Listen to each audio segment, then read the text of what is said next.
So constipation మలబద్ధకం సమస్య చాలా మందిని ఇబ్బంది పెడుతూ ఉంటుంది. ముఖ్యంగా చిన్న పిల్లల్లో చాలా ఏజ్ పైబడిన వాళ్ళలో ఈ ప్రాబ్లమ్ అనేది ఎక్కువగా చూస్తూ ఉంటాము. అయితే దీన్ని వెజిటబుల్ థెరపీ ద్వారా ఎలా చెక్ పెట్టవచ్చు? ఎలాంటి వెజిటబుల్ జ్యూసెస్ తీసుకోవాలి దీనికోసము? సో వివరాలు తెలుసుకుందాం. మీరు మనతో పాటు ఉన్నారు ప్రముఖ vegetable therapist and sun spiritual society founder Vikramaditya Guruji గారు. గురుగారు నమస్కారం అండి. సూర్యోస్మితది.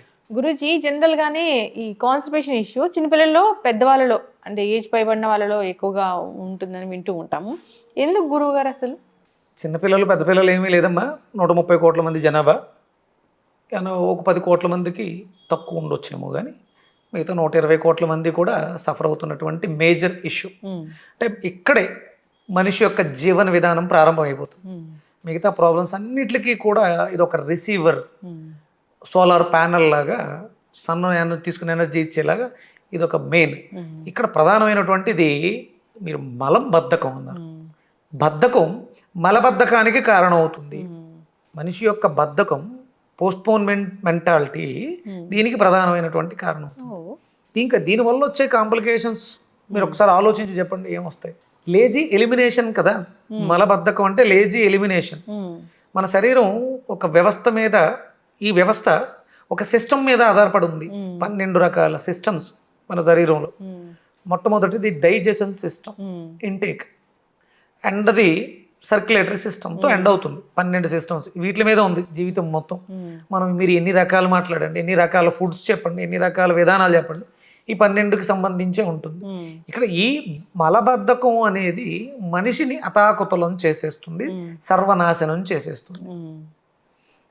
ఇప్పుడు నాకు నిన్న ఒక ఫ్రెండ్ కాశ్మీర్ వెళ్ళాడు. అక్కడ ఉన్నటువంటి టెంపరేచర్ దానికి తను అంటే చాలా హెల్దీగా, స్ట్రాంగ్గా, ఫిట్గా ఉన్నాడు.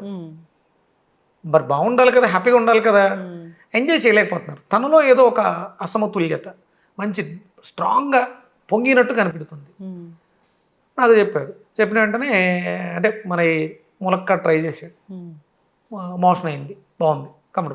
అసలు నన్ను ఏం చేయమంటావు అని చెప్పేసి అంటే ఇవన్నీ చిన్న చిన్నవన్నీ పక్కన పెడితే ఇప్పుడున్న పరిస్థితుల్లో బాడీ ఉబ్బరింపుగా ఉంది.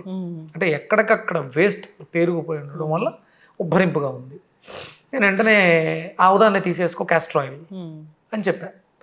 ఆయన రావడమే నైటు లేట్గా, అంటే ఒక 11 ఆ టైంలో, 10:30 ఆ టైంలో తీసుకో, మార్నింగ్ బాగుంటుంది. అతను ఏం అంటే 2 or 3 స్పూన్స్ తీసుకో. తనకున్న కంప్లైంట్ వల్ల తన ఇబ్బంది ఎక్కువగా ఉండి 50 ml తీసేసుకున్నాడు ఆ టైం.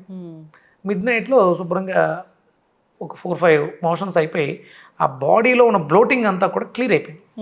మార్నింగ్ గుడ్ మార్నింగ్ చెప్తూ ఫోన్ చేశాడు నాకు 5:36కి.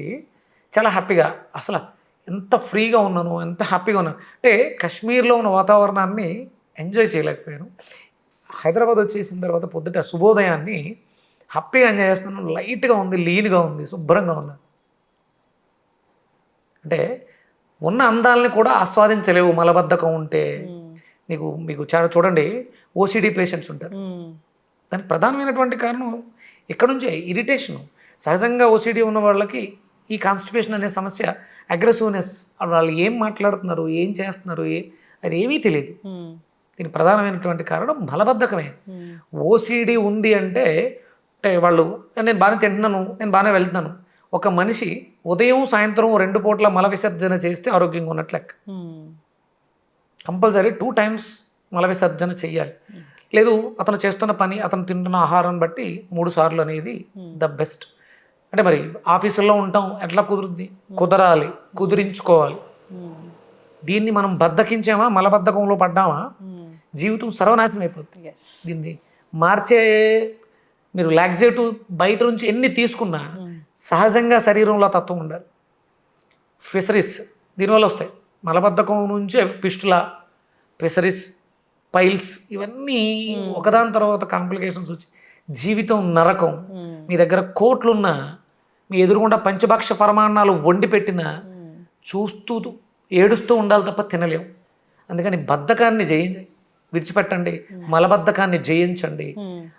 అది కావాలంటే కంపల్సరీ మనం తీసుకుంటున్న ఆహారంలో ప్రోటీన్ ఉందా, కార్బోహైడ్రేట్ ఉందా, ఫ్యాట్స్ ఉన్నాయా కాదు, ఫైబర్ ఉందా లేదా, ఇది ప్రకృతి సహజంగా వచ్చిందా లేదా అని ఆలోచించండి. ఫైబర్ అంటే ఎనీ ఫుడ్, ఫ్రూట్స్, వెజిటబుల్స్, చూసుకోండి, గుర్తుపెట్టుకోండి, చాలా రకాలు వస్తూ ఉంటాం, చాలామంది మాట్లాడుతూ ఉంటాం. స్టాండర్డ్ ఒకటే ఉంటుంది. తాత ముత్తాతల నుంచి బీరకాయ ఉంది, ఇప్పుడు ఉంది, భవిష్యత్తులో కూడా బీరకాయ ఉంటుంది. ప్రకృతిలో ఏవైతే సహజ సిద్ధంగా ప్రాంతీయత అంటే ఇప్పుడు ఈ ప్రాంతంలో ఏవైతే పండుతున్నాయో అవి మనకి ఔషధాలు అవుతాయి. ఎక్కడి నుంచో దిగుమతి చేసుకుంటే ఔషధాలు అవ్వవు. ఇప్పుడు మనకి నువ్వుల నూనె మంచిదమ్మా, నువ్వుల నూనె మంచిదని సంవత్సరం అంతా వాడితే మంచిది కాదు అది.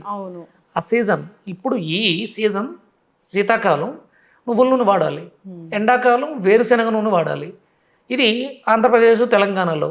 వేరే చోటకి వెళ్తే కుసుమ నూనెలు వాడాలి, ఇంకో చోటకి వెళ్తే అక్కడ ఏ పంట పండుతుందో అవి వాడాలి. అవి లేక మనం ఇవన్నీ అడాప్ట్ చేసేసుకుంటున్నాం. అది మంచిది ఇది మంచిది అని అడాప్ట్ చేసుకుంటున్నాం. నీ శరీరానికి ఒక తత్వం ఉంటుంది, నువ్వు ఉంటున్నటువంటి ప్రాంతానికి ఒక తత్వం. అక్కడ ఏమైతే పండుతున్నాయో అవే తినాలి. ఇప్పుడు గోధుమలు తింటే షుగర్ తగ్గుతుంది, మరి నార్త్ ఇండియా రైస్ తక్కువ పండుతుంది, గోధుమలు ఎక్కువ పండుతాయి. అక్కడ ఎవరికి షుగర్ లేవా? మనకి రైస్ పండుతుంది, మనం అందరం చపాతీలు తింటున్నాం.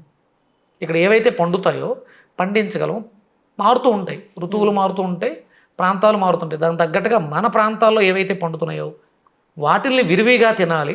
ఇవన్నీ అకేషనల్గా అప్పుడప్పుడు తినాలి. మలబద్ధకాన్ని మనం విడగొట్టుకోవాలనుకుంటే ఫైబర్ ఎక్కువ ఉండే పదార్థాలు, పీచు పదార్థాలు ఇవి బాగా తీసుకోవాలి. అన్నీ సమతుల్యంగా ఉండాలి.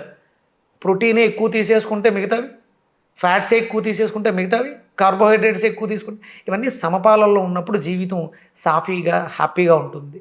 లేకపోతే ఇబ్బంది పడుతూ ఎప్పుడు ఏదో ఒక హాస్పిటల్ చుట్టూ లేకపోతే విక్రమాదిత్య ఇంకొకడు చుట్టూ తిరుగుతూ ఉండాలి. అయితే గురూజీ, కాన్స్టిపేషన్ ఇష్యూ ఇబ్బంది పడుతున్న వాళ్ళు మరి ఎలాంటి వెజిటబుల్ జ్యూసెస్ అనేవి తీసుకుంటే మంచిగా ఉంటుంది? ఇక్కడ చర్మ వ్యవస్థ పాడైపోతుంది, లివర్ మీద ప్రభావం ఎక్కువ ఉంటుంది. సమస్యతో బాగా ఇబ్బంది పడుతున్న వాళ్ళు దొండకాయలు విరివిగా తీసుకో, అలాగే పచ్చి అరటికాయను విరివిగా తీసుకో. ఇవి రెండు మనం రెగ్యులర్గా తీసుకుంటుంటే సర్క్యులేషన్, ఆ ఫ్లో ఆఫ్ మూమెంట్ ఏదైతే ఉందో అది అరటికాయలోంచి దొండకాయ కాంబినేషన్లో వస్తూ ఉంటుంది. ఇవి రెగ్యులర్గా తీసుకోవడం ద్వారా మల విసర్జన బాగా జరుగుతుంది. భారతదేశానికి తెలుగు వాళ్ళకి సుపరిచితమైనటువంటి ఆముదం, క్యాస్టర్ ఆయిల్ అప్పుడప్పుడు రెగ్యులర్గా తీసుకుంటూ ఉండొచ్చు. మన శరీరంలో వాతం విపరీతంగా పెరగడం వల్ల ఇవన్నీ వస్తూ ఉంటాయి. అందుకని ఆవదం అద్భుతమైనటువంటి దివ్య ఔషధం. నెలకు ఒకసారో 15 రోజులకు ఒకసారో మనం చేసే పొరపాట్లు ఉంటాయి, వాటిలన్నిటి నుంచి ఇది అద్భుతమైనటువంటి పరిష్కారం. రెగ్యులర్గా మనం వంటల్లో దొండకాయలు అరటికాయని విరివిగా తీసుకోవడం ద్వారా ఈ సమస్యల నుంచి బయటపడదు. ఖచ్చితంగా గురుగారు చాలా చక్కగా చెప్పారండి. సో ఈ ప్రాబ్లం అనేది వేధిస్తూనే ఉంటుందని చెప్తుంటారు. నేను ఇది ఖచ్చితంగా అడగడానికి కారణం ఏంటంటే మీ వీడియోస్లో కామెంట్స్లో రాశారు. సో కాన్స్టిపేషన్ ఇష్యూ ఉంది, ఆవిడ ఫోటో కూడా పెట్టడం జరిగింది, ఇక్కడ చాలా ఎలర్జీ లాగా వస్తుంది అని. సో అందుకోసం నేను అడగాల్సి వచ్చింది. సో అయితే గురూజీ, ఈ వెజిటబుల్ జ్యూసెస్ అనేవి చాలా చక్కగా పనిచేస్తాయి. మీరు అన్నట్లుగా క్యాస్టర్ ఆయిల్ కూడా, దాన్ని కూడా అప్పుడప్పుడు తీసుకోవచ్చు. చక్కటి ఇన్ఫర్మేషన్. నెలకు ఒకసారి కంపల్సరీ తీసుకోవచ్చు, ఇబ్బంది పెడుతుంది వారంకి ఒకసారి తీసుకోవచ్చు. మినిమం ఒక పర్సనాలిటీని బట్టి 1 డేలో కావాలి క్లీనింగ్ అనుకుంటే ఒక 50 ml ఎర్లీ మార్నింగ్ తీసుకుని గోరువెచ్చటి నీళ్లు తాగడం, చారు తాగడం ఇలాంటివి చేయడం ద్వారా క్లియర్ అయిపోతుంది. లేదు రెగ్యులర్గా మెయింటైన్ చేయాలనుకున్నప్పుడు నైట్ పడుకునేటప్పుడు ఒక 2 స్పూన్స్ క్యాస్టర్ ఆయిల్ గోరువెచ్చటి నీళ్ళలో లేకపోతే దాన్ని కొంచెం వామ్గా గోరువెచ్చగా తీసుకుని డైరెక్ట్గా తీసేసుకుని వేడి నీళ్ళు తాగొచ్చు. అది దానివల్ల ఒబిసిటీ తగ్గుతుంది, గ్యాస్ట్రిక్ ప్రాబ్లం తగ్గుతుంది, మలబద్ధకం వదులుతుంది. అంటే దాంట్లో ఉన్నటువంటి సర్ఫేస్ సాంద్రత క్లెన్జింగ్ ప్రాపర్టీగా ఉపయోగపడి బాడీ డీటాక్స్ అవుతుంది. ఖచ్చితంగా గురుగారు, చక్కటి ఇన్ఫర్మేషన్ అండి. ధన్యవాదాలు. సూర్యస్మిత.